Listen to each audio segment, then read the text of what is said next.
نور ہیں، سر کا تاج ہیں، دلوں کا سرور ہیں، مگر ان کی قربانیاں بعد میں، جب وہ بڑے ہو گئے اور ہجرت کا موقع آیا اور حضرت علی شیر خدا 18 19 20 سال کی کڑیل جوان ہوئے، تب انہوں نے دین کے تحفظ کے لیے بے انتہا قربانیاں پیش کی. وہ انشاءاللہ میں جب ان کا موقع آئے گا بیان کروں گا. مگر صدیق اکبر نے اسلام لانے کے بعد دین کے بقا کے لیے، دین کے فروغ کے لیے، دین کے تحفظ کے لیے، غریب مسلمانوں کو بچانے کے لیے بے انتہا قربانی پیش کی ہیں. جب آپ مسلمان ہوئے تقریباً 40,000 دینار آپ کے پاس موجود تھے. سونے کا سکہ دینار ہوتا تھا اس زمانے میں، اور یہ کوئی بہت معمولی رقم نہیں، بہت بڑی رقم ہے. 40,000 دینار بہت بڑی رقم ہو گئی. اب آپ آج کے زمانے میں جوڑ لیجئے گا، آپ کیلکولیٹر سے کتنی بنے گی رقم؟ 40,000 دینار سونے کا سکہ لے لیں آپ، اور دینار اس زمانے میں تقریباً 3 گرام کا یا 3.5 گرام کا ہوتا تھا. آپ جوڑ لیں پھر 40,000 دینار کو، تو کروڑوں اربوں بنے گی. آج صدیق اکبر کے پاس 40,000 دینار تھے. جو مسلمان ہوتا تھا خفیہ طریقے سے لوگ مسلمان ہو رہے تھے، اپنے اسلام کو چھپا رہے تھے. کفار مکہ پہاڑ بن کر ان پر ٹوٹ رہے تھے، ظلم و زیادتی کا پہاڑ توڑ رہے تھے، مشق ستم بنا رہے تھے، اور جو وہ کر سکتے تھے کیا انہوں نے. بہت سے مسلمان جیسے حضرت بلال غلام تھے تو ان کے آقا بے شمار زیادتی کیا کرتے تھے. صدیق اکبر نے پیسہ دے دے کے سب کو چھڑایا ظلم و زیادتی سے. حتیٰ کہ جب آپ ہجرت کے موقع پر مدینہ منورہ آنے لگے تو آپ کے پاس ان 40,000 دیناروں میں سے فقط 5,000 دینار بچے، اور 13 سالہ مدت میں آپ نے 35,000 دینار دین کے تحفظ کے لیے، ناموس رسالت کی حفاظت کے لیے، اسلام کے بقا کے لیے اور مسلمانوں کی حفاظت کے لیے مکہ مکرمہ میں 35,000 دینار آپ نے خرچ فرما دیے. یہ صدیق اکبر کی شان ہے. اور آج جو اسلام ہم تک پہنچا ہے اس میں صدیق اکبر کی بہت بے شمار بے بہا قربانیاں ہیں. انشاءاللہ میں بھی آگے عرض کروں گا. صدیق اکبر کو اللہ رب العزت نے بے شمار کمالات سے سرفراز فرمایا. صحابہ میں سب سے بہادر آپ ہیں صدیق اکبر، سب سے بڑے سخی آپ ہیں یعنی صدیق اکبر، اور حضور سے محبت کرنے والی ذات سب سے زیادہ صدیق اکبر کی ہے. اس لیے حضور نے فرمایا ما نفعنی مال احد قط ما نفعنی مال ابی بکر، کہ مجھے کبھی بھی کسی کے مال نے اتنا فائدہ نہیں پہنچایا جتنا فائدہ مجھے ابو بکر کے مال نے پہنچایا. آپ فرماتے ہیں حب ابی بکر و شکر واجب علی کل امتی. حضور نے ان کی قربانی دیکھ کر فرمایا کہ میرے امت کے ہر فرد پر واجب ہے، یعنی واجب عین ہے ہر فرد پر کہ صدیق اکبر سے محبت بھی کرے، ان کا شکریہ بھی ادا کرے. یہ ہے شان صدیق اکبر. آپ کو تعجب ہوگا کہ تمام صحابہ میں سب سے بہادر تو حضرت علی شیر خدا مولا کائنات ہے. اب آئیے علی شیر خدا سے پوچھتے ہیں کہ حضور آپ بتائیے آپ کی نظر میں سب سے زیادہ بہادر کون ہے؟ تو علی شیر خدا مولا کائنات نے ایک مرتبہ اپنے دور خلافت میں جب حضرت علی خلیفہ تھے تب آپ نے اپنے اصحاب سے ماننے والوں سے پوچھا یہ بتاؤ سب سے بہادر کون ہے، یہ بتاؤ سب سے بہادر کون ہے. کون پوچھ رہا؟ علی شیر خدا پوچھ رہے ہیں. تو کہا حضور تو آپ ہی سب سے بہادر ہیں، آپ سے زیادہ بہادر کون ہو سکتا ہے؟ کہا نہیں، امت محمدیہ میں سب سے زیادہ بہادر حضرت ابو بکر صدیق ہیں. ان کا انتقال ہو، ابو بکر صدیق کا انتقال ہو چکا تھا مگر حقیقت کا اعتراف کیا اور کہا ان کی جو شجاعت و بہادری تھی وہ تو بے مثال تھی. کہا میں تو اپنے ہم پلہ سے لڑتا ہوں، جو میرا ہم پلہ ہوتا ہے اس سے لڑ لیتا ہوں. حقیقت میں سب سے بڑے بہادر ابو بکر صدیق ہیں. پھر انہوں نے واقعہ بیان کیا کہ غزوہ بدر کے موقع پر جب کفار مکہ کی تعداد بہت زیادہ تھی، اسلحے بہت زیادہ تھے، اور دانت پیستے ہوئے آئے تھے بدر کے میدان میں اسلام کو ختم کرنے کے لیے. تو اس وقت یہ ہوا کہ ایک جھوپڑا ہونا چاہیے عریش، اور مجھے الحمدللہ اس مقام پہ جانے کا شرف ملا ہے. عریش، مقام عریش، وہاں پر باقاعدہ مسجد عریش بھی ہے. عربی میں جھوپڑے کو عریش کہتے ہیں، عربی میں جھوپڑے کو عریش کہتے ہیں. اس مقام پر وہاں باقاعدہ بہت بڑی مسجد بنی ہوئی ہے. اسی کے جسٹ پیچھے قلیب نامی کنواں ہے جس میں کافروں کی لاشوں کو اٹھا اٹھا کے پھینکا گیا، وہ بھی میں نے دیکھا. تو علی شیر خدا فرماتے ہیں کہ یہ طے ہوا کہ ایک جھوپڑا بنا دیا جائے تاکہ حضور اس میں آرام فرمائیں، دھوپ سے بچ جائیں، گرد و غبار سے بچ جائیں. مگر چونکہ حضور کمانڈر تھے، مسلمانوں کے لیڈر تھے، قائد تھے، پیغمبر تھے، تو کافروں کی پوری کوشش یہ تھی کہ کسی طریقے سے اسلام کا چراغ گل کر دیا جائے، اور جب تک محمد عربی کو نہیں مارا جائے گا اسلام کا چراغ گل نہیں ہوگا. تو حضور جس مقام پہ ہو وہ مقام بڑا خطرہ پر خطر مقام تھا، کیونکہ وہاں پر کھڑا ہونا اپنے ہاتھ اپنی جان کو ہتھیلی پہ لینے جیسا تھا. علی فرماتے ہیں جب وہاں پر عریش تیار ہو گیا تو یہ ہوا کہ یہاں پر کھڑے ہو کر نگرانی کون کرے گا حضور کی، حفاظت کون کرے گا، باڈی گارڈ کون بنے گا، کیونکہ کافروں کے زیادہ تر حملے حضور پر ہوں گے تو یہاں رہنا اپنی جان کو ہلاکت میں ڈالنا ہے۔ علی فرماتے ہیں خدا کی قسم ما دنا منا احد سوا ابی بکر یا الا ابو بکر، فرماتے خدا کی قسم ہم ایک دوسرے کا چہرہ دیکھتے رہے، ہم میں سے کوئی بھی انسان اس مقام پر کھڑے ہونے کے لیے آگے نہیں بڑھا، جو ذات آگے بڑھی تھی وہ ابو بکر صدیق کی ذات کرام میں تھی۔ آپ آگے بڑھ کے بولے میں یہاں کھڑا ہوں گا، اور آپ تلوار لے کر وہاں کھڑے ہوئے، اور پھر جب جنگ شروع ہوئی اور کفار مکہ نے حملہ کیا تو ان کی پوری کوشش یہ تھی کسی طریقے سے مسلمانوں کے پیغمبر کو شہید کر دیا جائے، اور جب وہ حملہ کرتے تھے تو قبل اس کے کہ وہ حضور کے پاس آتے صدیق اکبر دوڑا کے ان کو مارتے تھے، ان کو وہاں سے بھگاتے تھے۔ علی شیر خدا مولا کائنات کے بیان کیے ہوئے اس واقعے سے پتہ چلتا ہے کہ حضرت صدیق اکبر اشجع الاشجعین ہیں، امت محمدیہ میں اللہ نے سب سے زیادہ شجاعت، سب سے زیادہ بہادری کے جوہر اللہ نے آپ کو عطا فرمائے، سب سے زیادہ سخاوت بھی آپ نے فرمائی ہے۔ عام طور سے حضرت عثمان غنی کو سب سے بڑا سخی کہا جاتا ہے، لیکن سخاوت اصل میں مال کے اعتبار، مال کو دیکھ کے سخاوت کا درجہ طے کیا جاتا ہے۔ اگر ہمارے پاس 1 کروڑ روپیہ ہے مثال کے طور پر، اور میں 1 کروڑ میں 50 لاکھ راہ خدا میں خرچ کر دوں، 50 لاکھ بچے گا نا میرے پاس، 50 لاکھ بہت بڑی رقم ہے، تو آپ کہیں گے بہت زیادہ سخاوت کی سید صاحب نے، بہت زیادہ سخاوت کی۔ مگر میرے مقابلے میں کوئی غریب مسلمان ہے جس کی پوری دنیا 100 روپے ہے، اس کے علاوہ کچھ نہیں اس کے پاس، نہ جیب میں، نہ تجوری میں، نہ گھر میں، نہ اس کے بیوی کے پاس، نہ بچوں کے پاس، کہیں 100 روپے کے علاوہ کچھ بھی نہیں ہے، وہ اگر وہ 100 روپے راہ خدا میں خرچ کر دے تو آپ یقین مانیے وہ 100 روپے اس 50 لاکھ پر بھاری پڑ جائیں گے، اس کی سخاوت میری سخاوت سے بڑھ جائے گی، کیونکہ یہاں تو بھرا ہوا ہے میں نے دے دیا، وہاں تو کچھ بھی نہیں تھا اس نے دے دیا جو کچھ راہ خدا میں تھا۔ صدیق اکبر نے کئی مرتبہ اپنی ساری دولت، سارا خزانہ حضور کے قدموں میں قربان کر دیا ہے۔ غزوہ تبوک کے موقع پر جب حضور نے فرمایا اے میرے غلاموں ہمارا دشمن بہت مضبوط ہے اور ہم لوگ قلیل ہیں، ہمارے پاس ساز و سامان نہیں ہے، غربت کا زمانہ ہے، تم لوگ چندہ لا کے پیش کرو۔ صحابہ کو حضور نے چندے کی ترغیب دی، صحابہ دوڑ دوڑ کے گھر میں گئے، جس کے پاس جو کچھ تھا لا کے پیش کیا۔ صدیق اکبر چونکہ ہر معاملے میں آگے رہتے تھے، اور صحابہ کرام میں آپس میں باقاعدہ مقابلہ ہوتا تھا نیکی کرنے میں، جیسے ہمارے یہاں بزنس کرنے میں، گالیاں دینے میں، مال جمع کرنے میں مقابلے ہوتے ہیں۔ درشی پڑھیے اللہم صلی علی سیدنا۔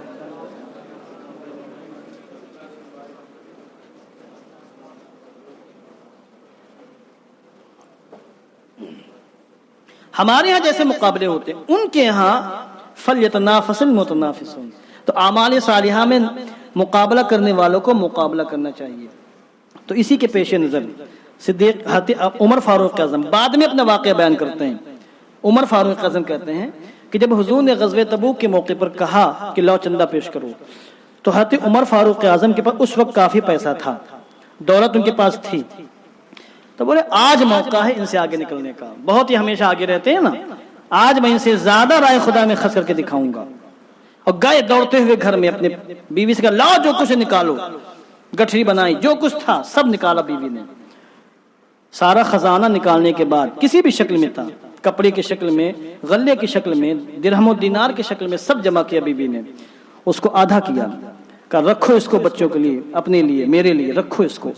آدھا لے کر حضور کی بارگاہ میں پہنچ گئے اور کہا حضور نے یا عمر ما بقیت لأہلک، بہت زیادہ لائے ہو، کیا چھوڑ کے آئے اپنی بیوی بچوں کے لیے؟ تو کہا حضور میں نے آدھا کر لیا، آدھا لے کے آیا ہوں اور آدھا بیوی بچوں کے لیے چھوڑ کر آیا ہوں۔ حضور نے لیا، قبول فرمایا، دعائیں دی۔ تھوڑی دیر میں صدیق اکبر دیکھا کہ ایک گٹھری باندھ کر سر پر لادے ہوئے دھیرے دھیرے چلے آ رہے حضور کی بارگاہ میں، بہت بڑی گٹھری، سب کچھ تھا اس گٹھری کے اندر، حتیٰ کہ گھر کی سوئی بھی تھی، جو لباس پہنے تھے صرف وہ لباس تھا، باقی سارے لباس اس کے اندر باندھ کے لے آئے تھے، کچھ نہیں چھوڑا گھر میں۔ اور حضور کے بارگاہ میں پیش کیا کہ حضور یہ ساری دولت جو کچھ بھی میرے پاس میں لے کے آ گیا ہوں۔ کہا اے ابو بکر گھر میں کیا چھوڑا؟ فرمایا ابقیت لہم اللہ ورسولہ، یا رسول اللہ میں گھر میں اللہ اور اس کے رسول کو چھوڑ لایا ہوں، باقی سب کچھ لے کے آ گیا ہوں، جو کچھ تھا میرے پاس، میں اللہ پر توکل کرتا ہوں، آپ پر توکل کرتا ہوں، باقی جو کچھ میرے پاس تھا تو اس کے اندر سوئی تک موجود تھی، کچھ نہیں چھوڑا۔ تو عمر فاروق اعظم کی آنکھیں پھٹی کی پھٹی رہ گئیں، اور کہا خدا کی قسم اے ابو بکر تمہاری شان بہت بلند ہے، میں کبھی بھی کسی معاملے میں تم سے آگے نکل ہی نہیں سکتا ہوں۔ یہ شان صدیق اکبر ہے، ان سے بڑا سخی کون ہو سکتا ہے؟ اس لیے تمام صحابہ میں سخاوت کے معاملے میں صدیق اکبر کی کوئی نظیر نہیں ہے، کوئی مثال نہیں سیدنا صدیق اکبر کی۔ کتنا بتاؤں میں آپ کو، محبت رسول کا معاملہ دیکھ لیں، محبت رسول کا معاملہ۔ اب یہ جو غار ثور ہے، ہجرت کے موقع پر حضور نے صدیق اکبر کو لیا اور صدیق اکبر نے غار ثور پر چڑھنے کے لیے حضور کو اپنے کندھوں پر اٹھایا اور ایڑیوں کے بل چلتے چلتے چلتے چلتے غار ثور تک پہنچے، جو تقریباً 2.5 کلومیٹر بلندی پر ہے، آسمان میں 2.5 کلومیٹر اونچائی پر غار ثور۔ میں 2-3 بار وہاں گیا ہوں غار ثور، مگر چڑھنے کی ہمت نہیں ہوئی ہماری۔ غار ہرا پہ چڑھا تو 3 دن تک پیروں میں درد رہا، جبکہ غار ہرا سے ڈبل اونچائی ہے غار ثور کی۔ آج تو راستے بھی بن گئے، اس زمانے میں راستے ایسے نہیں تھے، جھاڑیاں تھیں، پتھر تھے، مگر صدیق اکبر کی قربانی دیکھیے کہ ان کو اٹھا کر وہاں تک پہنچایا۔ اور پھر اللہ نے ان کو یہ شان عطا فرمائی کہ قرآن مقدس میں اللہ نے صدیق اکبر کو صحابی فرمایا اور شرف صحابیت کا باقاعدہ اللہ نے اعلان فرمایا۔ اور قرآن مقدس کی آیت کریمہ نازل ہوئی جس کا بیک گراؤنڈ یہ ہے کہ جب حضور سیدنا صدیق اکبر اندر تشریف لے گئے، غار کو صاف کیا، اس کے بعد حضور کو باہر سے اندر بلایا، کفار مکہ جو تلاش کر رہے تھے، تلاش کرتے کرتے وہاں پہنچ گئے، غار کے بالکل دہانے پر صدیق اکبر ان کے قدموں کو دیکھ رہے تھے اور کہا یا رسول اللہ یہ ہمارے دشمن بالکل قریب سر پر آ کے کھڑے ہو گئے ہیں، حضور اگر انہوں نے اپنے پیروں کو دیکھ لیا تو ہم کو وہ دیکھ لیں گے اور ہم ان کو نظر آ جائیں گے۔ حضور نے فرمایا اے ابو بکر غم مت کرو۔ صدیق اکبر نے کہا یا رسول اللہ مجھے اپنا غم نہیں ہے، مجھے آپ کا غم ہے، ان قتل فإنی رجل وإن قتلت ہلکت الامہ۔ یا رسول اللہ میں کیا، میں تو ایک معمولی انسان ہوں، اگر یہ لوگ مجھے شہید کر دیں تو کوئی بات نہیں، یا رسول اللہ اگر انہوں نے آپ کو شہید کر دیا تو آپ کی پوری امت ختم ہو جائے گی، ہلاک ہو جائے گی۔ حضور مجھے آپ کا غم ہے، آپ کا خوف ہے۔ حضور نے فرمایا لا تحزن ان اللہ معنا، کتنے پروقار اور پرسکون انداز میں آپ نے فرمایا اے میرے صاحبی، اے میرے دوست، اے میرے صحابی، لا تحزن، غم مت کرو، میرا غم مت کرو، ان اللہ معنا، بے شک اللہ ہمارے ساتھ ہے۔ جو جملے حضور رحمت عالم کی زبان اقدس سے نکلے تھے اللہ نے قرآن مقدس کے اندر فرمایا اذ ہما فی الغار اذ یقول لصاحبہ لا تحزن ان اللہ معنا، جبکہ دونوں غار میں تھے، جب محمد عربی میرے محبوب اپنے ساتھی اپنے صحابی ابو بکر سے کہہ رہے تھے لا تحزن ان اللہ معنا، غم مت کھانا، اللہ ہمارے ساتھ ہے، افسوس نہ کرنا، گھبرانا نہیں، اللہ کی نصرت، اللہ کی حمایت، اللہ کی مدد ہمارے ساتھ ہے۔ اس لیے ہمارے علماء فرماتے ہیں کہ اس آیت کریمہ میں پروردگار عالم نے ابو بکر کو حضور کا صاحب کہا، حضور کا ساتھی کہا، حضور کا صحابی کہا۔ اگر کوئی شخص یہ کہے ان ابا بکر لم یکن صاحب رسول اللہ صلی اللہ علیہ وسلم فهو الکافر، اگر کوئی شخص یہ کہے کہ ابو بکر صدیق حضور کے صحابی نہیں ہے، وہ کافر اور مرتد ہے، وہ دین سے باہر ہے، اس کے اسلام سے کوئی تعلق نہیں ہے۔ لانکاری نص قرآن، کیونکہ وہ قرآن مقدس کی آیت کریمہ کا منکر انکار کرنے والا ہے۔ یہ شان صرف صدیق اکبر کو حاصل ہے، کسی کو یہ شان حاصل نہیں۔ صراحت کے ساتھ، وضاحت کے ساتھ، نام بنا اللہ رب العزت نے کسی کو بھی حضور کا صحابی نہیں کہا، صرف سیدنا صدیق اکبر کے بارے میں اللہ نے فرمایا کہ یہ میرے محبوب کے صحابی ہیں اور میرے محبوب کے ساتھی ہیں۔ ان سے اونچا مقام کس کا ہو سکتا ہے؟ اس لیے ان سے زیادہ محبت کرنے والا بھی کوئی نہیں۔ انسان جتنی محبت کرتا ہے اتنی قربانیاں پیش کرتا ہے۔ مشہور واقعہ جو کہ ہم سے کہا گیا کہ واقعات بھی بیان کریں تاکہ ہمیں تھوڑا سا لطف آئے، اور ظاہر بات عوام تو واقعات کو اچھی طرح یاد کر لیتی ہے، باقی علمی گفتگو تو ان کو یاد نہیں رہتی، مگر اگر واقعات بیان کیے جائے تو عوام اچھی طرح یاد کر لیتی ہے نا، یاد ہو جاتے ہیں واقعات۔ تو یہ واقعہ دیکھیے، جب 39 سے 40 مسلمانوں کے مکہ المکرمہ، میں محبت کی بات کر رہا ہوں کہ محبت کا جو جذبہ صدیق اکبر کے اندر تھا وہ کسی بھی صحابی کے اندر نہیں تھا۔ آج صدیق اکبر کی زندگی کے حالات پڑھیں گے، موٹی موٹی کتابیں موجود ہیں، تو آپ دنگ رہ جائیں گے، کیا محبت میں انسان اتنا آگے بڑھ جاتا ہے۔ صدیق اکبر حضور کی بارگاہ میں آئے، کہا یا رسول اللہ یہ کفار مکہ کھل کھل کر بتوں کی عبادت کرتے ہیں، حضور ہمیں بھی کھل کر اللہ کی عبادت کرنی چاہیے۔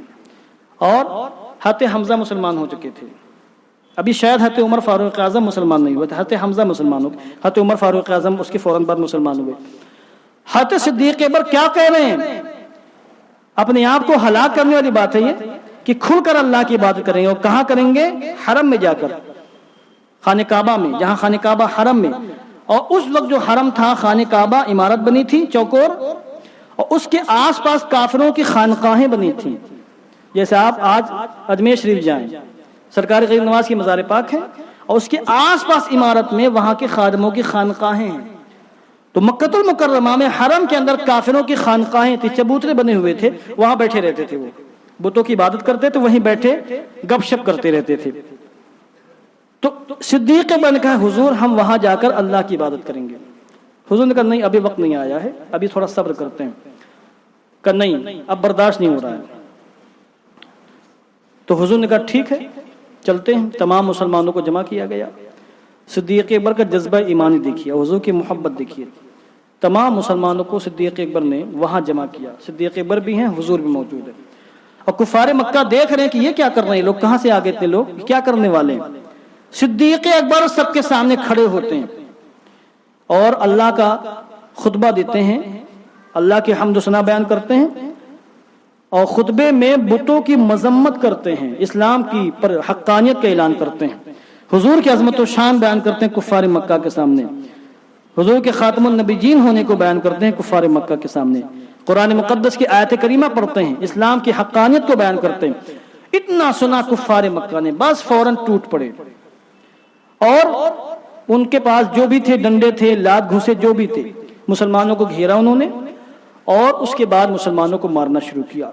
حضور رحمت عالم بھی شدید زخمی ہوئے. صدیق اکبر اس وقت بھی کلمہ حق بلند کرتے رہے. عتبہ بن ربیعہ مردود نامی انسان نے، جس کو اللہ نے ایمان لانے کی توفیق نہیں بخشی، عتبہ بن ربیعہ،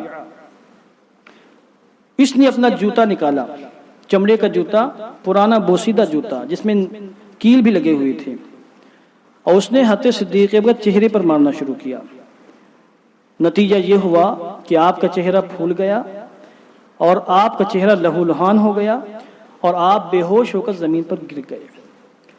اور چونکہ قبیلے بنو تمیم کے ایک عظیم شخصیت تھے صدیق اکبر، اور اس زمانے کے حالات ایسے تھے کہ قبیلے سے ٹکرا جاتے تھے، خاندان سے ٹکرا جاتے تھے، ان کی خاندانی غیرت بیدار ہو جاتی تھی.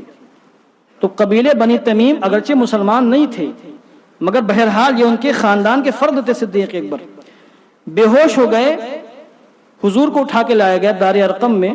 مسلمان بھی جس کو جہاں پناہ ملی وہاں چلے گئے مسلمان. اور صدیق اکبر کے بارے میں کفار یہ سمجھے کہ یہ مر چکے ہیں، شہید ہو چکے، ہم نے ان کو مار دیا، وہ بھی بھاگے وہاں سے کہ لگ رہا ابو بکر مر گئے ہیں. اس کے بعد قبیلے بنی تمیم کو پتہ چلا کہ ابو بکر پر حرم میں حملہ ہوا ہے اور ان کو شدید مارا گیا ہے. وہ دوڑتے ہوئے تلوار لے کر آئے، نیزے بھاری لے کر کے آئے، اور دیکھا کہ صدیق اکبر خون سے لہو لہان ہیں. انہوں نے اعلان کیا کہ قسم ہے رب کعبہ کی، اگر ابو بکر شہید ہو گئے تو عتبہ ابن ربیعہ جس نے ابو بکر پر حملہ کیا اس کو ہم لوگ قتل کر دیں گے، زندہ نہیں رہنے دیں گے. یہ اعلان کر کے وہ لوگ چلے گئے. ابو بکر کو اٹھا کر گھر پہنچایا. حضرت سلمہ ام الخیر آپ کی والدہ محترمہ دیکھ کر رونے لگی. صدیق اکبر بے ہوش تھے اور صبح کے وقت یہ معاملہ پیش آیا تھا اور شام تک صدیق اکبر کو ہوش نہیں آیا. حضور دار ارقم میں ہیں، صدیق اکبر گھر میں بے ہوش پڑے ہیں، صبح سے کچھ کھایا نہیں ہے، سانسیں چل رہی ہیں، آپ کی والدہ محترمہ تیمارداری کر رہی ہیں، خاندان کے کچھ لوگ موجود ہیں.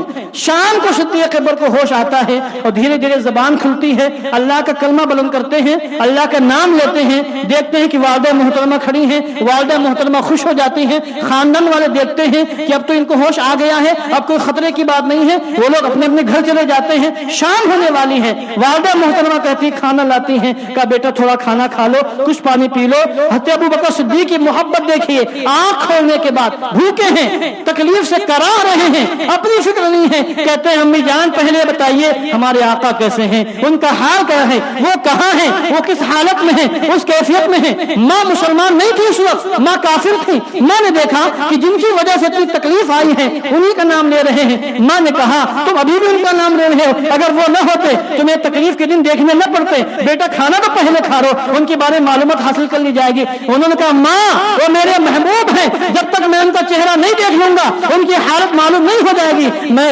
پانی کا نہ قطرہ پیوں گا نہ کھانے کا نوالا کھاؤں گا. آپ معلومات کرو میرے محبوب کیسے ہیں, حضور رحمت عالم جان عالم کیسے ہیں. والدہ محترمہ بھاگی بھاگی حضرت فاروق اعظم کی بہن تھی حضرت ام جمیل, یہ مسلمان ہو چکی تھی. یہ حضرت سعید بن زید کی زوجہ محترمہ ہیں, یہ مسلمان ہو گئی تھی. فاروق اعظم مسلمان نہیں تھے اس وقت. یہ ام جمیل کے پاس گئی اور جا کے پوچھا کہ کیا حالات ہیں, محمد عربی کہاں ہیں. ام جمیل نے کہا ہم کو کیا پتا وہ کہاں ہیں, چونکہ وہ اپنے ایمان کو چھپا رہی تھی. ان کو پتا تھا کہ ابو بکر کی والدہ محترمہ مسلمان نہیں ہے, اگر میں بتا دوں گی تو کہیں ایسا نہ ہو کہ جاسوسی کر کے کافروں کو بتا دے اور کافر لوگ وہاں جا کے حضور کو تکلیف پہنچائے. تو ام جمیل نے کہا ہم کو پتا نہیں ہے کہ حضور کہاں ہے, محمد مصطفیٰ کہاں ہے. اور پوچھا کہ عمر کیسے ہیں, انہوں نے کہا عمر کو ہوش آ گیا ہے. ام جمیل نے کہا چلیے ہم بھی ان کو دیکھ لیتے ہیں, ان کی عیادت کر لیتے ہیں. ام جمیل آتی ہیں فاروق اعظم کے گھر پر. پردے کے حکام تو بہت بعد میں ہوئے, اس وقت پردے کے حکام نہیں تھے. تو ان کے سامنے کھڑی ہو گئی ہے ام جمیل.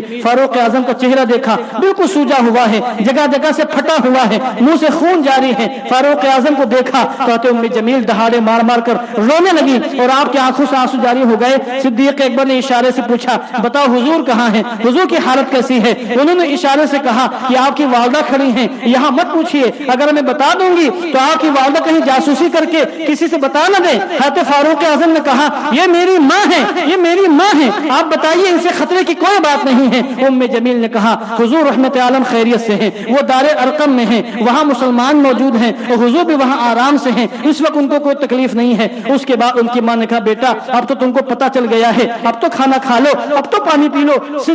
صدیق اکبر کی محبت دیکھیں, آپ فرماتے امی جان جب تک میں اپنے محبوب کو دیکھ نہیں لوں گا تب میں کھانا کھاؤں گا نہ پانی پیوں گا. وہ گویا کہ سمجھ رہے ہوں گے شاید مجھے تسلی دینے کے لیے ہو سکتا ہے یہ لوگ غلط بیانی سے کام لے رہے ہو. تو انہوں نے فرمایا جب تک میں اپنی آنکھوں سے محمد مصطفیٰ کے رخ زیبا کا دیدار نہیں کر لوں گا تب تک میں کھانا نہیں کھاؤں گا. اس کے بعد ماں نے کہا بیٹا باہر لوگ کھڑے ہوئے ہیں, راستہ چل رہا ہے, اگر تم کو وہاں لے جائیں گے تو لوگوں کو پتہ چل جائے گا کہ تمہارے پیغمبر کہاں آرام فرما ہے. بہرحال رات ہو جاتی ہے. عشاء کی نماز کے بعد جب سناٹا ہو جاتا ہے تو حضرت ام جمیل فاروق اعظم کی بہن, حضرت ام الخیر عمر فاروق, حضرت صدیق اکبر کی والدہ محترمہ, دونوں عمر فاروق اعظم کو اٹھاتے ہیں.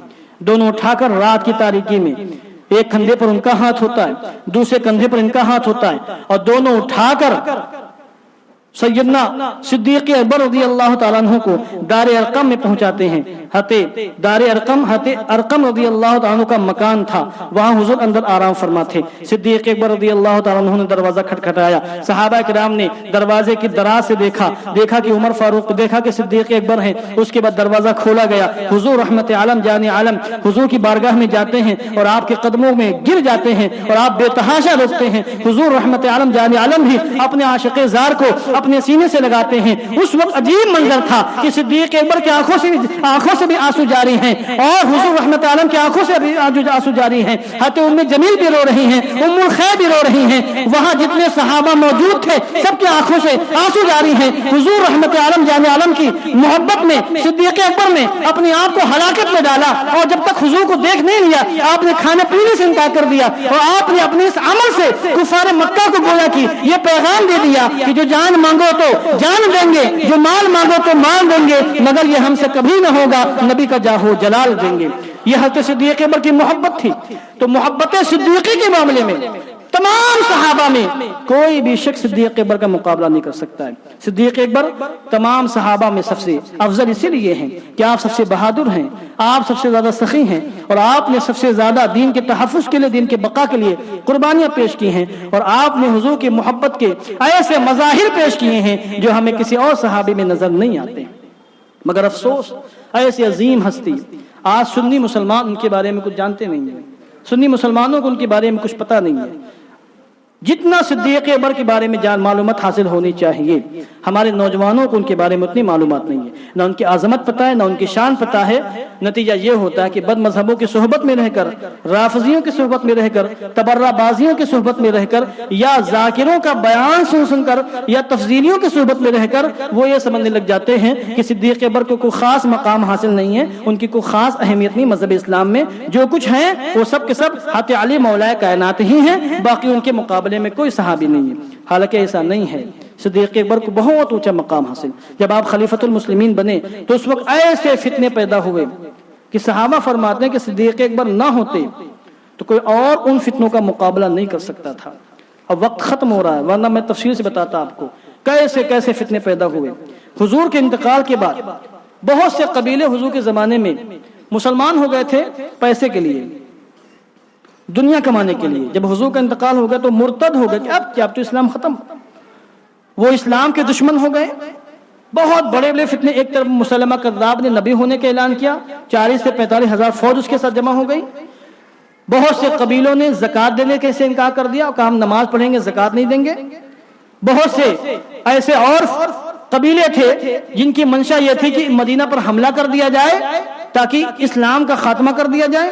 سیدنا صدیق اکبر رضی اللہ تعالیٰ عنہ ڈٹ کر ان تمام فتنوں کا مقابلہ کیا اور 2.5 سال مدت خلافت میں دین کو اتنا مضبوط کر دیا، دین کی جڑوں کو ایسا توانا کر دیا کہ صبح قیامت تک ہزاروں طوفان آئیں، ہزاروں آندھیاں چلیں، پوری دنیا کے دشمن مل کر بھی اسلام کے بال نہیں کھاڑ سکتے، اسلام کا خاتمہ نہیں کر سکتے۔ یہ سیدنا صدیق اکبر کی قربانیوں کا نتیجہ ہے۔ دعا کرتا ہوں کہ اللہ عز و جل ہم سب کو تمام صحابہ سے محبت کرنے والا بنائے، ہم سب کے سینوں میں صحابہ کی محبت کا چراغ روشن فرمائے، اور ہم سب کو بالخصوص سیدنا صدیق اکبر کا عاشق بنائے، عمر فاروق اعظم کا عاشق بنائے، عثمان غنی کا عاشق بنائے، علی شیر خدا مولا کائنات کا عاشق بنائے، اور حضور رحمت عالم جس کو جو جو منصب دیا، جو جو مقام دیا ہے، اس مقام کو قبول کرنے کی توفیق عطا فرمائے۔ کھڑے ہو کر صلاۃ والسلام پڑھیں۔